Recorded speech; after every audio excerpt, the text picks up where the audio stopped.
sensationnel dans l'affaire Dreyfus. Demandez Laurent, demandez. J'accuse de lettre d'Émile Zola au président. Demandez Laurent, demandez. Demandez Laurent, Petit. demandez. Petit, là. Est-ce qu'on peut s'arrêter? Demandez Laurent.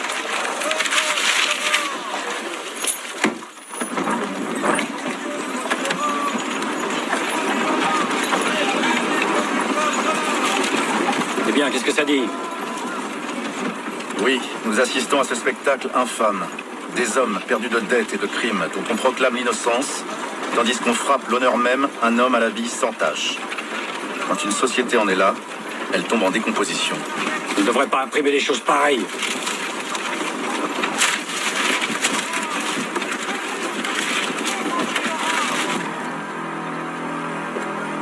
J'accuse le lieutenant-colonel du Paty de Clam d'avoir été l'ouvrier diabolique de cette erreur judiciaire. J'accuse le général Mercier de s'être rendu complice, tout au moins par faiblesse d'esprit, d'une des plus grandes iniquités du siècle. J'accuse le général Billot d'avoir eu entre les mains les preuves certaines de l'innocence de Dreyfus et de les avoir étouffées, de s'être rendu coupable de ce crime de lèse-humanité et de lèse-justice dans un but politique et pour sauver l'état-major compromis. J'accuse le général de Pellieu et le commandant Ravary d'avoir fait une enquête scélérate. J'entends par là une enquête de la plus monstrueuse partialité, dont nous avons dans le rapport du second un impérissable monument de naïve audace. J'accuse les experts en écriture d'avoir fait des rapports mensongers et frauduleux, à moins qu'un examen médical ne les déclare atteints d'une maladie de la vue et du jugement.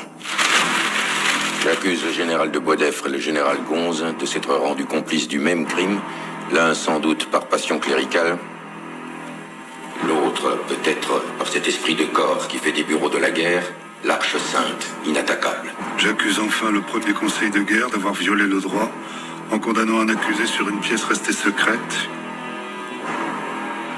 Et j'accuse le second conseil de guerre d'avoir couvert cette illégalité par ordre en commettant à son tour le crime juridique d'acquitter sciemment un coupable.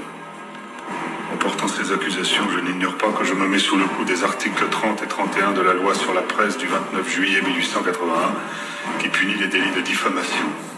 Et c'est volontairement que je m'expose.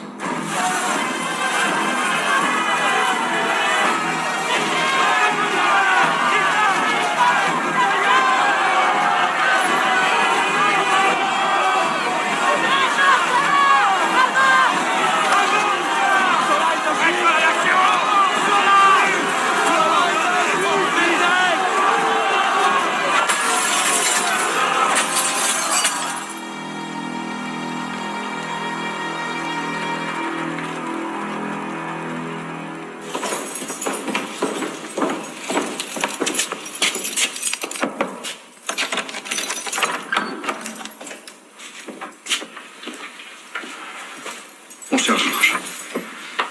Oui. Ça va? Ça va. Bon, bonne. Eh ben, quel endroit charmant. N'est-ce pas? Assieds-toi, je t'en prie. Merci. Zola est poursuivi pour